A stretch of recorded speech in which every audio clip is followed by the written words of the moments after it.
ഒന്ന് ശമൂവേലിന്റെ പുസ്തകം 29-ാം അധ്യായം.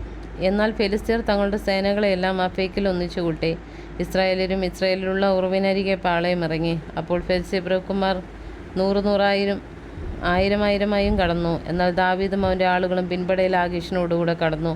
ഫെലിസ്ത്യപ്രഭുക്കന്മാർ ഈ എബ്രായർ എന്തിനെന്ന് ചോദിച്ചപ്പോൾ ആകീശ് ഫെലിസ്ത്യപ്രഭുക്കന്മാരോട്, ഇവൻ ഇസ്രായേൽ രാജാവായ ശൗലിൻ്റെ ഭൃത്യനായിരുന്ന ദാവീദ് അല്ലയോ? ഇത്ര നാളായി ഇത്ര സംവത്സരമേ അവൻ എന്നോടുകൂടെ പാർക്കുന്നു. ഇവൻ എന്നെ ആശ്രയിച്ചു എന്നാൽ ഇന്നുവരെ ഞാൻ അവനിൽ ഒരു കുറവും കണ്ടിട്ടില്ലെന്ന് പറഞ്ഞു. എന്നാൽ ഫെലിസ്ത്യപ്രഭുക്കന്മാർ അവനോട് കോപിച്ചു, നീ അവന് കൽപ്പിച്ചു കൊടുത്ത സ്ഥലത്തേക്ക് പോയിക്കൊള്ളുവാൻ അവനെ മടക്കി അയക്കാം. അവൻ നമ്മുടെ കൂടെ യുദ്ധത്തിന് വരരുത്. യുദ്ധത്തിൽ അവൻ നമുക്ക് ദ്രോഹിയായി തീർന്നേക്കാം. ഈ ആളുകളുടെ തലകളെ കൊണ്ടല്ലാതെ മറ്റെന്തുകൊണ്ടാകുന്നു അവൻ തൻ്റെ യജമാനനെ പ്രസാദിപ്പിക്കുന്നത്?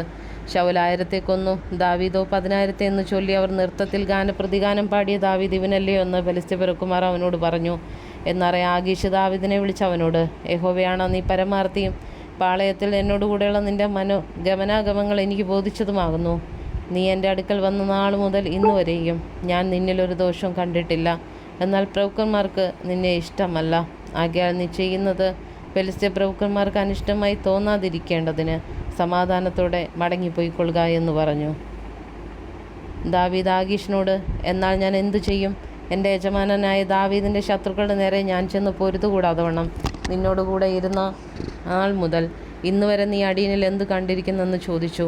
ആകീശ് ദാവീദിനോട്, എനിക്കറിയാം, എനിക്ക് നിന്നെ ഒരു ദൈവദൂതനെ പോലെ ബോധിച്ചിരിക്കുന്നു.